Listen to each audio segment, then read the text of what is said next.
Yeah? Okay. Okay. Well, hi, everybody, and welcome to the second session of the Water for Net Zero Day.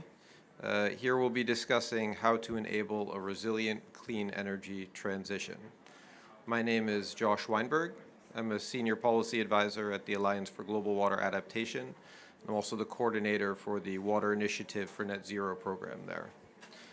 Now, this topic has been touched upon in a number of sessions so far at the COP28, and for good reason. The expansion of low-emission energy to replace fossil energy and meet rising energy needs for development is the most significant action that we'll be taking to meet the 1.5-degree targets set by the global community. And water plays a key role in all our energy systems, which depends upon water sources for their operation and also impacts freshwater ecosystems to various degrees. Now, earlier this week, we were part of a session led by the COP28 presidency where multiple government leaders highlighted and stressed the need for integrated water and energy planning, and that this should be considered in the development and implementation of NDCs, as well as climate and development plans. At that session, we also heard from the chair of the IPCC that the role of water in climate mitigation and energy transitions is something that needs to and will be a stronger feature of the upcoming IPCC work program. Now, we do a funny thing when we prepare for events like this one. We're asked to plan our key messages and insights first before we speak about them, so we know something good will come out. So let me share a couple of these, but instead as background for what we're talking about. First of all, when we talk, So the first one is I want to stress that water can be a winner of the clean energy transition. Why? It's because coal and fossil fuels are also very thirsty, and expanding our current energy mix would and does already face substantial water challenge and climate risks. So regardless of the sources, we would be having a lot of the same type of conversation. It's just the risk that we're facing would be different. But maybe more importantly, water cannot be a loser of the clean energy transition because it will take down everything else with it. The composition of our future energy mix will play a huge part in the overall water demand and impacts on water systems, but also not just what the mix is, but how and what we build and operate those systems will be equally important. Water must be integrated as part of what we present as energy solutions so we can maximize the options, efficiency, and resilience of the energy system. Now, every country and region's clean energy mix will be different, as will the options that may or may not be constrained or face water risks. So today I'm thrilled to welcome a fantastic panel here to offer their insights on how we can navigate pathways to get that mix right and to guide us towards energy, climate, and water security. It's not only, we have the top experts in the fields from leading global water and energy agencies, as well as on-the-ground experience from the private sector, and critically, government leaders working with energy planning that can offer insights from a national level perspective. Okay, let me welcome our esteemed panelists. Ms. Carla Frisch is the Acting Executive Director and Principal Deputy Director of the U.S. Department of Energy, Office of Policy, where she leads work on domestic energy and climate policy and operates closely with the White House and Capitol Hill. Mr. Jamshed Shoimzoda, sorry about that, is the first Deputy Minister of Energy and Water Resources of the Republic of Tajikistan, where he's in charge of water and energy resources and management. Mr. Dr. Anil Misra is Chief of Hydrological Systems Climate Change Adaptation at UNESCO. He's one of our preeminent experts providing science-based support for countries to develop policies and programs to address climate and water-related challenges. Ms. Jin Sun Lin, she leads the International Energy Agency work on climate resilience for energy security. This includes assessing climate risks and impacts on energy systems, as well as identifying resilience measures and policy recommendations. Next, we have Mr. Yong-Han Kim, who's the General Manager at K-Water and the Executive Director of Asia Water Council. And finally, Mr. Rod Naylor is the Global Water Leader for GHD and works, amongst other things, with the integration of water into urban planning, regional renewable, regional renewal, and the implementation of the energy transition. So thank you all for joining us here today. So to get us going, let me begin with Director Frisch. Can you start by introducing to us a little bit about how the U.S. Department of Energy is thinking about water in its plans, initiatives, and investments, particularly those focused on reaching your goals to decarbonize the energy sector? All right, well, thank you very much for having me. I'll start by saying Tajikistan is one step ahead of the U.S. by having a Department of Energy and Water. I'm just from the Department of Energy, so we'll take notes.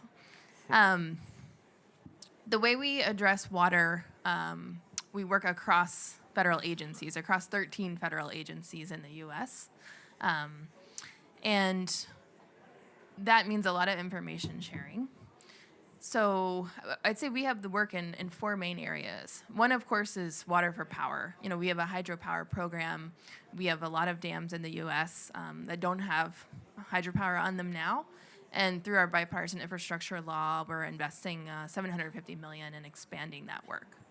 And of course, we use a lot of water for cooling, and we're really looking at that infrastructure. Then at Department of Energy, I think similar to some other agencies, we do the fundamental science.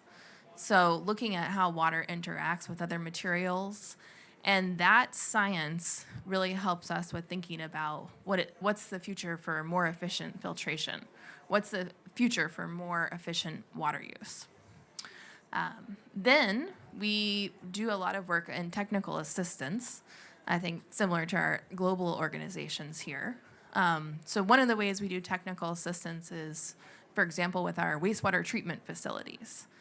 We've got thousands of them, and they don't always have the most up-to-date technology. So from the federal government, we're sharing with them, here's the information that we have. And in fact, we have some new tax credits available through the Inflation Reduction Act in the U.S. that's supporting some expanded energy water work at wastewater treatment facilities. We also provide technical assistance to industry leaders. We have a program we like to call Better Buildings, Better Plants, so those industrial plants. And that really is about the integrated use of energy and water in the plants and how those processes can be more efficient. So we'll actually send technical experts on the ground to private sector industrial facilities to share what are the best ways to work on efficiencies. Then in the research space, one of the things we've been struggling with, and I look to my colleagues here for how you're dealing with it, is data availability. So now that we do have better downscaled climate data, we have been working to make that available at the county level. So in the US, we have 50 states, and then within each state, there's hundreds of counties. So we've been trying to provide each county with their own information about energy-water nexus issues and where they might have issues in their different industries. What we found is the data is not great. I think we're much more advanced actually in our electricity systems data collection than we are in water, but we're trying to share across the sectors to learn from that. So those are the main ways our agency is working in the water space. There's of course a lot more, but that touches on the modes of operation that we have as the federal government. And then I'll just close by expanding on what was the original adjectives you gave us that we're delivering here in the energy water system? Resilient? I don't remember, but resilient, probably efficient. Resilient, and effective. Efficient. Resilient, efficient, effective. Okay, I want to add some more. Resilient, secure, affordable, equitable, integrated energy water systems. So let's see if there's any more you want to add. Thank you. Yes, please. Okay. Great. Now, Deputy Minister Shoimzoda. So as mentioned, you've already actually integrated water and energy in Tajikistan, which makes you not entirely unique, but quite a pretty special example. You're also in a special situation with your energy mix in that you have very, very high use of hydropower for electricity, but actually also significant potential to expand. So where do you see the biggest opportunities, and also what are the key challenges for your ministry to sustainably develop and manage a hydropower dominant energy system? Thank you. Uh, First of all, welcome to Water Pavilion. We are the part of the organizer of this pavilion. Third time is a COP. We are starting in COP26, and finally we're here. It's good that we are all here. And of course, in case of Tajikistan, hydropower is very important because we are 95% we are dependent of the hydropower. And as you mentioned, it's the Ministry of Energy and Water Resources under one umbrella. And during this COP, we have some jokes that if you add agriculture here, will be Ministry of Energy, Water Resources, and Agriculture, or shortly, Ministry of Nexus. Yeah, but this will be too much. We're thinking that in Tajikistan, water is very important. We are a very mountain country, 95% we are in the mountain. But at the same time, we are most generated water. We are 60% of the region in Central Asia, water resources generated in Tajikistan. That's why it's not just only important for us, we are very important for the region also. Last 2-3 years, the global view shows that hydropower is very important. We can, of course, bring a lot of solar, a lot of wind if you look to the worldwide, but the engineers guys will be know very well that for regulation, frequency control, the hydropower is very important. And that's why Tajikistan can have a good role in the region, not just only in the country, but in the region. If you look our potential, for example, our potential is very huge. It's covering 3 times all demands of the Central Asia countries. If you look to the Central Asia countries, there are 5 countries, two of them most in the hydro, 3 others mostly use natural gas and oil and something else. If they will be using the hydro from us, it will be big contribution for the climate change. Yeah.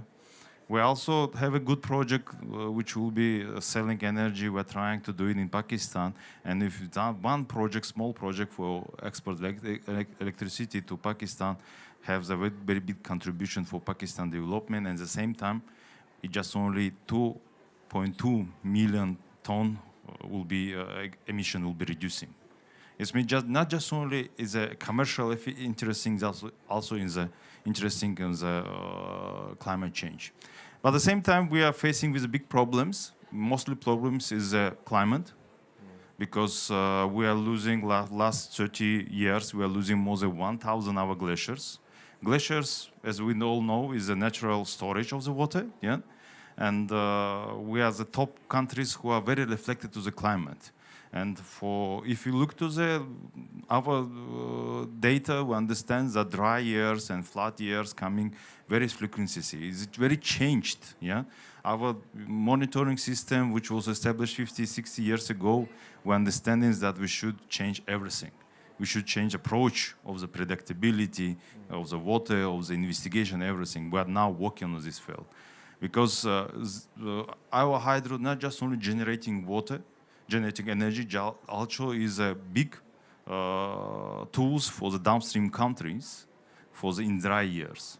And we have a good collaboration with our downstream countries. Last 3 years was very dry years. And we're generating energy, and at the same time, we're trying to storage minimum quantity of the water to the downstream countries. Tajikistan is a unique country. For the one basin, we are fully upstream countries, another basin, we are downstream countries. And that's why we fully aware about the situation, what's the difference between downstream and upstream countries. We fully understand it. And when we are losing the storage of the water, the glaciers, the natural storage, we should thinking about what should we replace it. And only one solution is build the dams in the mountains. The additional dam for the water storage. Not just only purpose of the energy also important. If you look to the demands of the Central Asia countries, which are very growing. At the same time, it's for the agriculture, for the drinking water, for the predictability, for the dry years also is very important. And that's why our challenging is we are not build the dam for the 1-2 years. Yeah, what we are planning to do, we should do it yesterday, not tomorrow. Yeah, it's a climate change is not just only some shows that it will, for example, 20 years ago it will be some fantastic movies. But right now it's not movies. We're understanding, we are feeling it. Yeah, that's why what we are planning to do is challenging for us is what the act should be today, yesterday, not tomorrow, not next year. It's a problem. And during this COP, our president is just mentioning that we want to triple our hydro potential during till 2050. Is our contribution is not just only for our country, but also our contribution for the regional ecological situation, is a commercial situation, and the water resource management, and of course, climate change. Last but not least, I just want to mention is that we're all understanding that energy we can generate in is a different mode. For example, in one river we can put 3-5 hydropower stations. One water can generate 5 times the energy, but we can. I mean that we can reduce, we can increase the generation of the energy, but we cannot generate the new river. The water resource is limited. That's why keeping the balance is a bit challenging for us. Thank you. All right, thank you. Yeah, it's important that we build like what we should have done yesterday, but also what we build is fit for tomorrow and the future climate. Can I actually skip to Jin-sun for the next question and then come back to you? Jin-sun, perhaps you can help us zoom out a little bit and give us a global perspective. So what are the areas where you think that water and climate risks are most significant or require the most attention within the clean energy transition? And maybe adding to that, what are some of the primary barriers that can lead to more vulnerable or less effective energy systems? Thank you very much. I think this is already repeated by Carla and the Vice Minister. As you mentioned that I think the two biggest area of the water use in the energy sector will be the thermal power plants cooling, first of all, because there are so many countries currently relying on fresh water for the power plants cooling, and which means that they need to withdraw a large sum of the water for the energy production. And particularly in the MENA region, they are currently relying on more than 90% of their electricity generation on thermal power plants, and most of them are currently relying on freshwater cooling. Of course, there are so many governments, they are currently trying to switch their cooling system to the dry cooling, which is usually using air rather than water, or they are trying to look at other alternative water sources such as wastewater or seawater.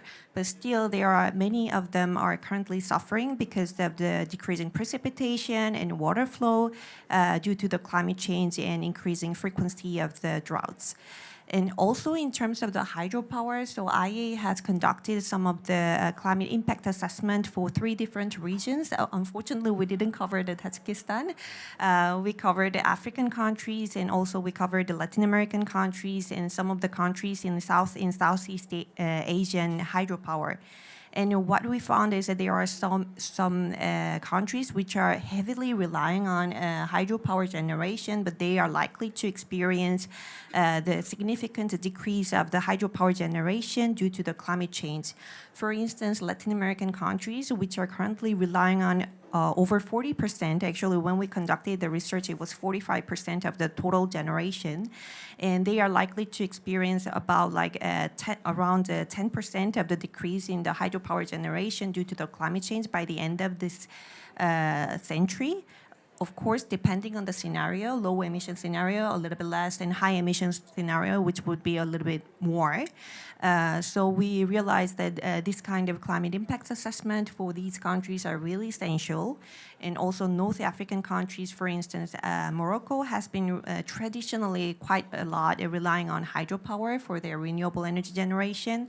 And they are, even in the worst case scenario, we are expecting they will experience 30% reduction in their hydropower generation generation due to this. And they've already experienced this almost half of the reduction of their level in the past 3-4 decades. So we believe this kind of climate impact assessment for those hydropower heavily reliant countries will be really, really needed in terms of the global level. Okay, thank you very much. And Dr. Mistra, now you can take the mic. You're the co-coordinator for the UN Expert Group on Water and Climate. And this year you've been doing a study to evaluate the water requirements of all climate mitigation measures, but with the focus on with the focus on the renewable energy sources and fuels. Can you tell us a little bit about climate water action from your perspective at UN Water, and what you think we can learn from this work and how it can be applied? Thank you, Josh. Thank you for having me. In fact, I just wanted to share my hat. I see Sonia is also around there. We have a UN Water Expert Group, and we share the hat, co-coordinating from UNEC, WMO, and UNESCO. So we had this thought, water requirement for climate mitigation measure, and there was also with the countries, we organized workshop in Bonn. And out of that, we came up with a preliminary study, the water requirement for clean energy measures. I think this is the first step that we think it's still a preliminary measure that we are studying. And this emphasizes what just a colleague from Energy Agency mentioned. There is a climate change impact, and that might have impact even in a clean energy production, including hydropower production. So on the top of that, how much water would be required for mitigation measures? I just want to give one preliminary figure that came out from the study. By 2030, just the clean energy measure considered are estimated to require around 900 cubic kilometer of water annually, which equates to approximately a third of water withdrawn by irrigation. So there is something that we need to optimize. Because mitigation measure requiring fresh water is also water intensification. We really need to think, because we have to fulfill the aspiration, as Minister from Tajikistan said, the aspiration of development, aspirations of infrastructure, but those measures are water intensification, how we get there. We will continue to work on this assessment, and we think this assessment can be implemented also at the national level, because this is a scientific assessment that we are doing.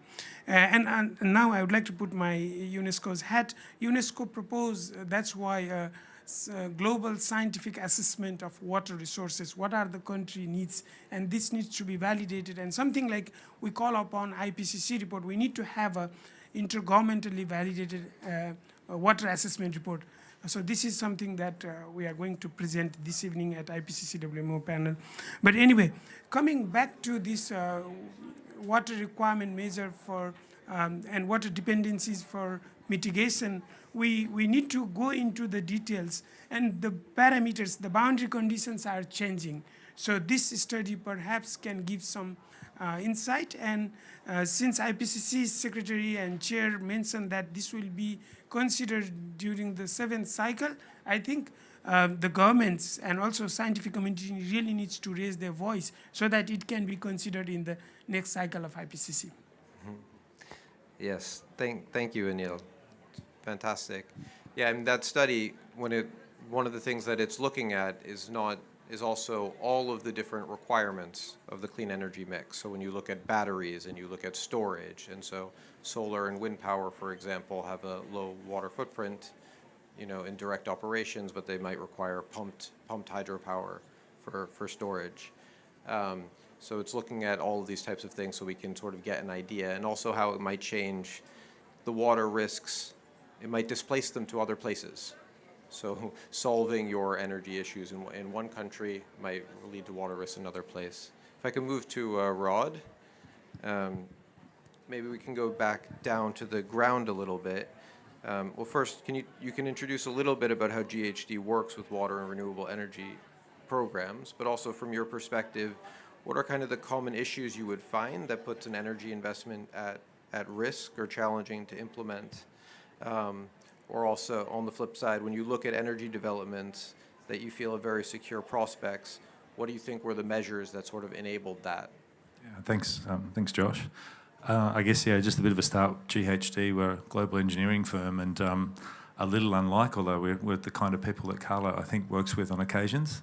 Our role is primarily in trying to actually implement, to do renewable energy with energy developers, with communities, with governments, but we're very much focused on the delivery end of making projects happen or finding ways to make projects viable at this relatively early stage. And as GHG, that fits really well with our global mission of making water, energy and communities sustainable for generations to come. And I mention all three because I think the complexity and also the answer to that question, Josh, is in the interaction, the nexus, Minister, in that you can't just pull water out independently. When you pull water, everything is connected. We, as an organisation, I guess, are also shifting the way we engage and we collaborate in that environment. We're not pretending that we've got all the answers to sell, but growing and learning with our partners, with communities and in collaboration to try and solve these very challenging problems.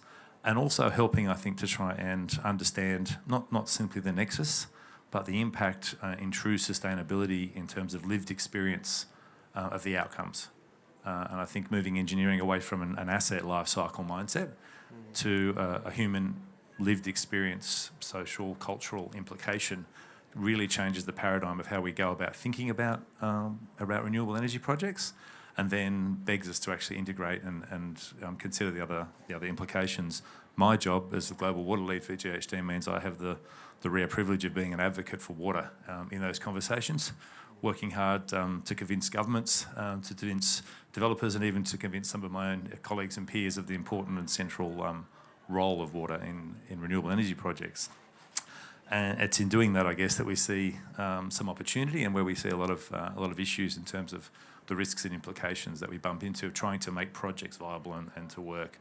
And I guess, to spoil the suspense with the answer, a plea to please not assume water in projects, but actually to put water first in the consideration. We've seen some very large projects in Australia hit an immediate halt because there was an assumption that water would be available. Most people have read about water security and water availability in Australia under climate change would take a different view, but it turns out without that engagement and conversation, some of our energy clients haven't had that thought. So where we really see, I guess, the problem is in that broad uncertainty. And in renewable energy projects, there's a lot of uncertainty. Climate change alone and the available source of water, but when we then get into trying to find projects and make them reliable, bankable, affordable, then many of the choices or challenges to actually meet those objectives push water in the other direction or drive higher levels.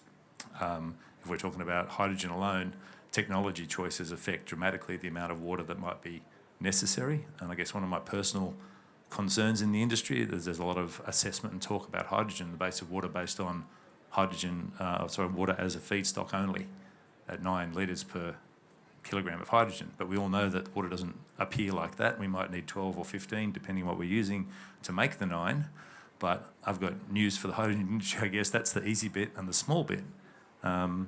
Jin Sun explained some of the challenges in moving from water cooling, which is presumed, to air cooling, but that's expensive, and hydrogen is already too dear. So in many cases, the reality of a viable, affordable renewable energy project may require a higher water demand than some of the presumptions that have been made in policy descriptions around the world and certainly in Australia. So that risk of misunderstanding the water demand is critical, but it also plays back into the technology selection and the project viability, which is sort of a complexity feedback loop that means answering the water question is never simple. The other point, I guess, that I would make is water, despite the sort of global trends and calculations, water is hyperlocal. In all of these projects, it matters to the people and to the local catchment and to the local water resource what happens. It matters to the local economy. It matters culturally what happens to the water. And I'd posit that there are a few places on the planet where there's more water than matters. There's a few in the Great Lakes, not a big shortage up there. I was there a few weeks ago. But for most of the world, that water's keenly fought about or contested for other needs. And therefore, the complexity of that nexus is one of the things that creates incredible challenges for renewable energy projects from a water perspective. And what we've seen, as I mentioned in many cases, is that being ignored until late in the project, which means a potentially fatal flaw in the project can be ignored. Where the way we've seen projects that have done better is to bring that forward and consider water first in that consideration to make sure there's not a fatal flaw. And then we advocate taking an adaptive planning approach to deal with that uncertainty. What are the options, alternative decision points? Thinking about what we'll build today and what we might need to build for tomorrow already. And where we've seen success is in organisations actually bringing water at the forefront and looking at the adaptive approaches to manage the complex implications, the complex nexus, the economic, social, cultural elements of water. And then we see projects, at least from a water perspective, become much more feasible. Okay. Thank you very much. And Mr. Yonghwan Kim, so at K-Water you actually, it's a water utility, but you're also an energy producer. Can you tell us a little bit about how you work in this area? Yeah, K-Water is a public owned company and is supplying most of the water to our nations. And yeah, so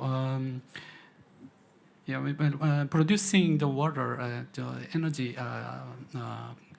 energy consists a lot of portions. So about maybe 45 or 50% of the costs are and sources are energy. So we are trying to energy transition from using traditional energy to renewable and sustainable energy. So we are applying our coordinated technology to develop photovoltaic, floating photovoltaic power plant to using our water surfaces that we are operating. So we have more than 20 dams in our nations, and K-Water in charge of the operation and maintenance, and using the reservoir surface and dam reservoir. We are trying to produce more clean energies, and K-Water is a leading company, and we announced the RE100 to replacing and achieving the renewable energy 100% in water resources production. And then we also announced the ESG, environment and social and green. So we are a leading company in this area, not only in domestic but also internationally. So as we also try to new technology to achieve the carbon neutrality, such as green hydrogen and small hydropower and thermal, hydrothermal energy. This kind of renewable and untraditional energy technology are really need. K-Water try to be a leading company in this area, and we, as a main provider for the waters, we understand how the efficiency of energy and efficiency operation energy management is very important, because most of the water works and facilities are outdated. They need a lot of investment. They need new technology, and they need skilled operators.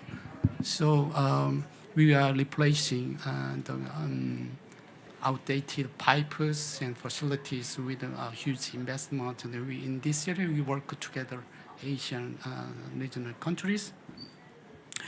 And so one of our main achievements was actually Korea's non-revenue water was about 60%, which means a lot of waters are gone.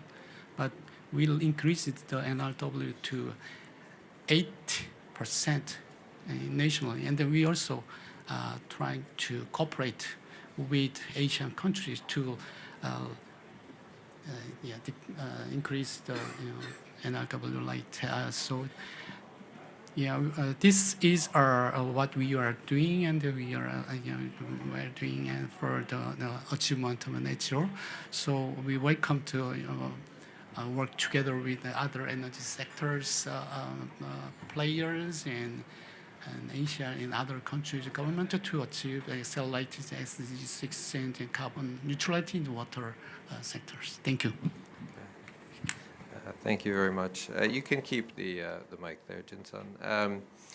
So maybe we can talk a little bit more now about how we sort of implement good policy. So I'm curious, like how IEA actually works in practice when you advise countries on water and energy issues. Do you think there's anything more needed from other actors? And what are the types of policy levers that drive these better choices before you outline the risks? But how do you actually, what is the support needed to get to the improved policies? Thank you very much. I think it's really closely related to the older remarks that participants already raised. So we were talking about some of the hydropower plants and the thermal power plants, and which are relying on water sources. And everyone is talking about we need to think about tomorrow, right? And this is a reason because hydropower and thermal power plants, those are actually operate more than 50 years and even more than 100 years, some of them. And some of them are not really built very well. 50 years ago, 100 years ago, didn't really consider this kind of climate change at the time. So we shouldn't make this kind of mistake again. So which means that we need to also consider climate scenarios into the long-term planning for the 50 years after and 100 years after. And as Carla mentioned, one of the key concerns is actually data availability. So IEA is currently working on assessment of the climate risk and impact for these kind of different type of power plants. So what we conducted is that climate risk assessment at the global level, try to find out what kind of risks are existing for the different segments of the energy supply chain, and we try to identify how much percentage of the hydropower plants or thermal power plants, they would be exposed to a certain level of the climate risk. And also, we are currently planning to publish a climate impact assessment for the hydropower, for the world's top hydropower producers, that how much climate change would impact, are likely to impact, depending on the different level of the climate scenarios, for instance, low emission scenario, high emission scenario. So which country are likely to experience increase in their hydropower generation or decrease in their hydropower generation. But when we are conducting this kind of assessment, we really wanted to try to expand our scope of analysis to other technologies, not only about the hydropower, but what we found the difficulties is that we need a lot of support from the academia, and also including, for instance, cooling and thermal power plants, cooling systems. We need more information about that, and also the water flow information. We are really heavily relying on academia from the water-related institutes, including AGUA. And also we are really curious about the hydrogen impact as well, and we would like to learn more about what kind of impacts and assessment would be done, could be done for the production of the hydrogen. So we are relying largely on that part, and definitely we need some kind of policy support.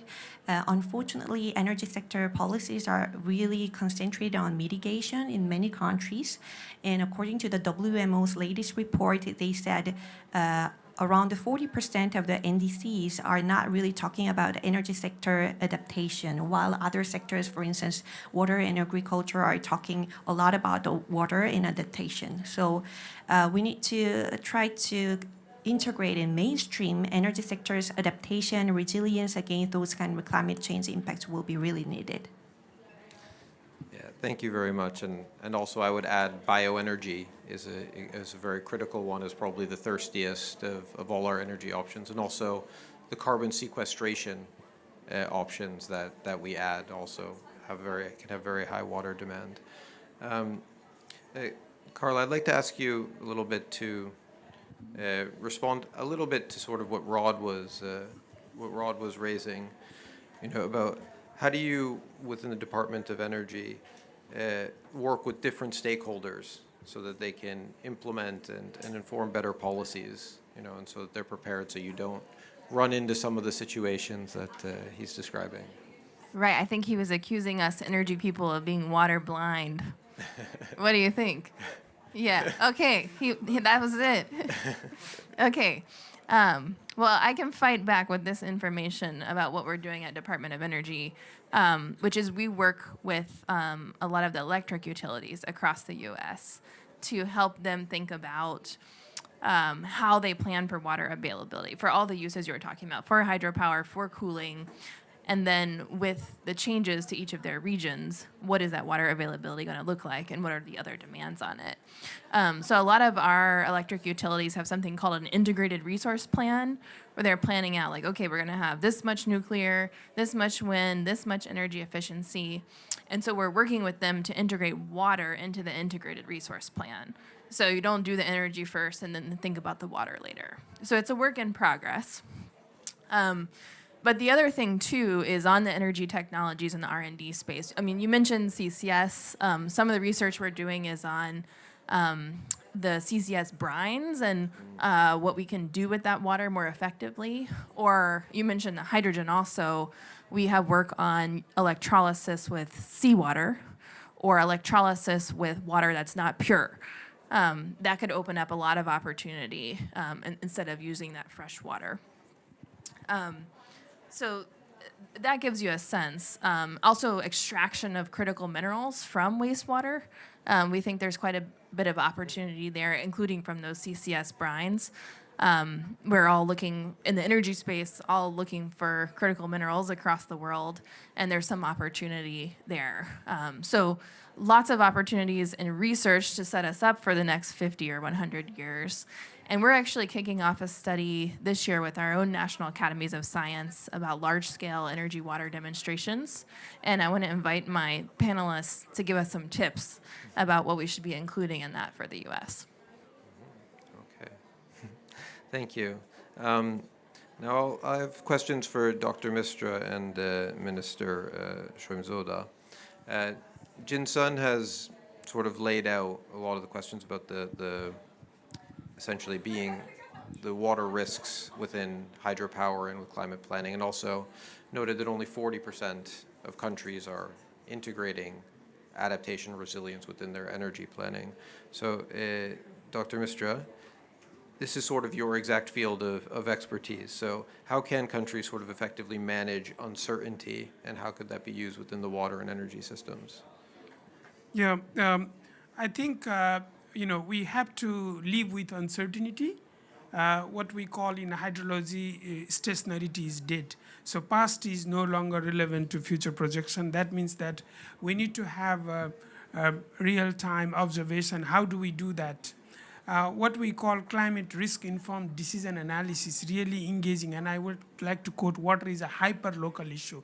So we really need to engage a local community, whether climate is a driver or whether all these factors that we are talking about, water requirement is a factor. So we need to understand that. And that's why UNESCO with AGWA, Army Corps of Engineers, and Deltares, we develop a methodology called climate risk-informed decision analysis. And we've been doing that studies in hydropower, in water availability, water sanitation. So this gives idea what is the local requirement, how they really need to manage risk and live with the risk. So this is one of the things that I would like to offer also to countries, to agencies, to test and validate in your every sector. And we can get the sense how to manage risk and how to live with the uncertainty.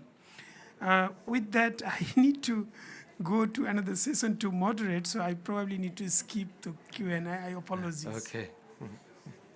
That's no problem. Thank you very much for your contributions, Danielle. Okay. Deputy Minister Shrimzoda, so Jin-sun laid out also for hydropower all of these climate risks. Maybe you can let us know a little bit, are there recent developments in Tajikistan or sort of future actions you can point to where you have positive experience in this area that you think could be replicated, or things that you can focus on moving forward? Thank you. As I already mentioned, we are a very reflected country for the climate change.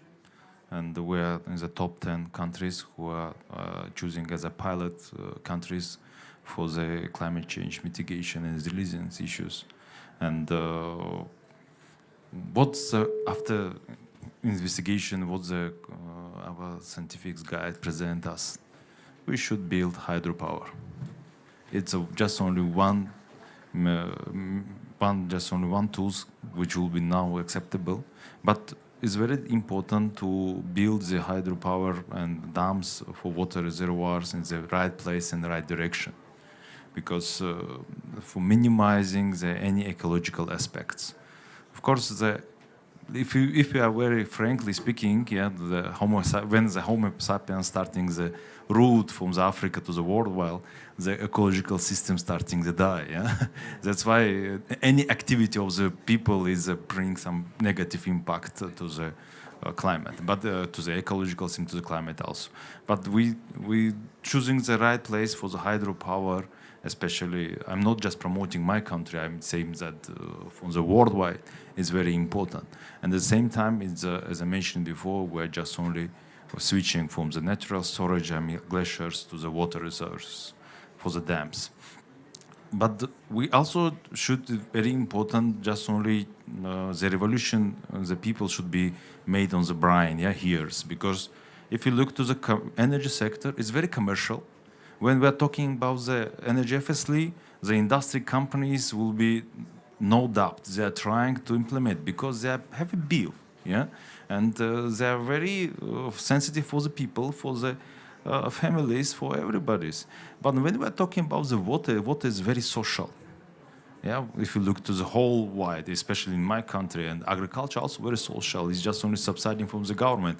You know that we have some issues, for example, when we are going to industry and have penalty for the not water using the FSC mode, they say, okay, I will be pay penalty. It's more cheaper for them to to make the energy water FSC system. Of course, we have some exception. I mean that in Australia, water costs something very high, yeah? And they have the market, and it's quite different. But in our countries, we can do it. We cannot do it very near future. That's why I think that of course, we have some plans how we should have some plans how to do it by infrastructure, by legislation, and at the same time, it's promotion in the starting from the school. It's very important for the worldwide, because we should understanding that water is just only one thing that we cannot replicate it again, and it was limited resources. We have just only in the March of this year, we with the Kingdom of Netherlands have the UN co-hosting UN Water Conference. I think most of these people was aware of this situation and coming to this very important conference. And it was 50 years after the last water conference, which was taken in Argentina in 1977. And I'm just have some figures. In that period, 50 years ago, the population of the world was just only 4 billion. Now we are 8 billion. I mean, the demand for the energy and water increasing twice. If you look to our standards of the life, it's increasing 4 times, not just only twice, it's 4 times. We're not, the people cannot expect any days without water. And very interesting was there, in this conference, there was some very interesting session I was inviting, and I see the investigation in some African countries. Sorry that I forgot the name of this country, but they mentioned that there are interlinkages between water and education, and there are very small, interesting investigations that the villages who cannot accept, to the sanitation and water supply, have the bad school. I mean, they have bad education because they are missing too much lessons. It means that how the water is important. My colleague says that if you just only get water from the all sectors, it means that there will be nothing there. And we as a Minister of Energy and Water Resource trying to sit in the 2 chairs, yeah? But at the same time, what's happening right now is a good tendency, yeah, trends, because between the sectors we have, I mean, special water in the core, we have some breach, and we can sit in the breach, yeah, and it's important. That's why I'm thinking that if you look to what's happening, what's going on in the world, we're understanding that we should starting from the school to teach the people to use water efficiently. Energy have a commercial part, there will be going at the same time by the tariff, by the something else, but water is much important. And for us, as a country with very depend on the climate issues, and that's why we are very active in the global area. We are trying to more promoting water and green energy in the global area. If you look to our demands, our water resources, energy will be for us enough for next 2-3 centuries. But we are thinking that the water and energy can be one of the core of the all local conflicts in the future, and at the same time, water can unite the people. Yet, let's use these words. Let's try through the water and green energy unite the people. Thank you. Thank you. And I'll give a last question to the remaining speakers. We have the U.S. Department of Energy, one of the very influential in the global space. Everybody looks to the U.S. We have the International Energy Agency. We have the executive director from the Asia Water Council, and we have a major engineering firm who's already told us the challenges of water-blind energy planning. But we're here at COP. We have, again, only 40% of countries may even be mentioning sort of resilience within the energy system. So how can we, within our organizations, actually promote and get sort of action for countries to consider this more? What do you think from your organization's perspective, or what you'd wish to see from your organization? Yeah, as a K-Water has a global, working with a global cooperation network, so-called Asia Water Council. That is, K-Water is a leading organization for this membership organization. So it's the members are 160 members from 27 Asia and all over the countries. The main focuses are on smart water and climate resilience and knowledge sharing, capacity building. With this, we have a special committee in this area, and we're trying to develop a project from the feasibility study stage to the project development. We support our member countries to solve their water and energy issues. So we already, and K-Water has experiences in this project development or art. So we can support their solutions in terms of project development implementation, and because AWS also has strong networkings with MDBs like ADBs and World Bank and other financial institutions. So there is a very advantageous. So I think on occasion of this COP28, and we can share and disseminate the result and outcomes of water pavilion discussions, especially today's themes with water for net zero, to not only for Asian countries but all over the world, so we can join forces to solve with real practical and actual project development. I think. Thanks, Josh. As GHD, we're quite clear on where we think we can contribute to this role, and that is in helping to avoid shocks and delays and in de-risking the energy transition by not allowing issues to get in the way of progress. And I think from a water perspective particularly, that's both the case of making sure that water is not a constraint or a delay to major energy projects. That's where we operate and where we can help to avoid those delays. But I think also to ensure that expediency in the energy transition doesn't alternatively lead to damage, lead to environmental degradation, lead to an absence of considering things like waste brines and environmental impacts if we don't get water right. So we're very focused on working with projects to avoid delays, to avoid shocks and delays, and to avoid damage if we don't get it right. And we do that across energy communities and water, by putting water in the middle as the glue to make sure that our energy transition doesn't fall apart. Nice. Jinsun, do you want to respond? What IEA can do, or how you can work to go from 40% to 100% of countries actually caring that their energy systems deliver energy? Yes, sure. So we have been working on, actually since about 3 years ago, we started working with our member countries first about the climate resilience policy indicator and try to give them the stock take of their current relevant climate and energy policies, which are addressing adaptation and resilience of the energy systems. And we are also providing some climate risk assessment by country profiles. We have finished the 29 member countries and also 3 more countries in the Middle East and North Africa region. So by providing this kind of stock taking without making any kind of criticism about their policies or etc., they can have the overview that, oh, okay, so we have this kind of consideration in our climate policy, in our critical infrastructure policy, in our energy policy, so that they can find the gap by themselves and they can also develop their policies in the step forward. But also we would like to collaborate on many different energy technologies as we discuss about the data availability, assessment, and we would like to collaborate with many academias and also many different organizations, try to get the real-time information, and also the government try to understand the current situation and give a better assessment, a better projection for the 50-year, 100-year planning. Okay. And Carla? Well, just to say thank you for having us here and having such a great conversation. And I think we do have a lot of lessons to learn from each other. Maybe we have more to learn from those of you here who've been making real advances.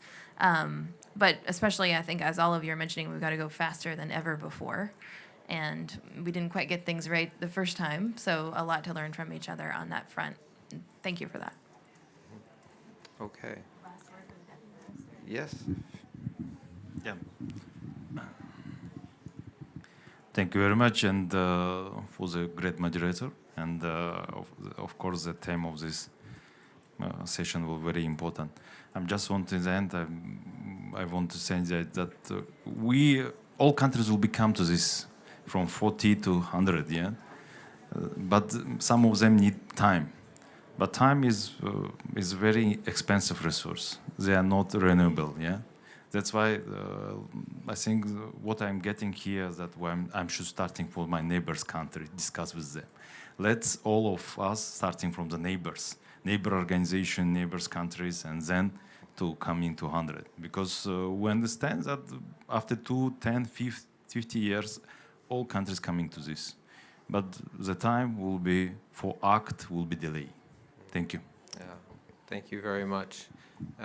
Yeah, and the final comment for me, I think also one of the things here at COP is maybe for our work programs, we need to bifurcate mitigation and adaptation, but actually we need to do these things at the same time. And maybe the function of countries not integrating resilience into their energy system is simply that we put those in two different boxes and we need to get it, that we think that we have to do both of these things together. So I'd like to thank all of you for joining our session today, and thank you to the fantastic panel for all of your insights shared today. I hope we can have opportunities to work together in the future and continue to engage in this. Thank you.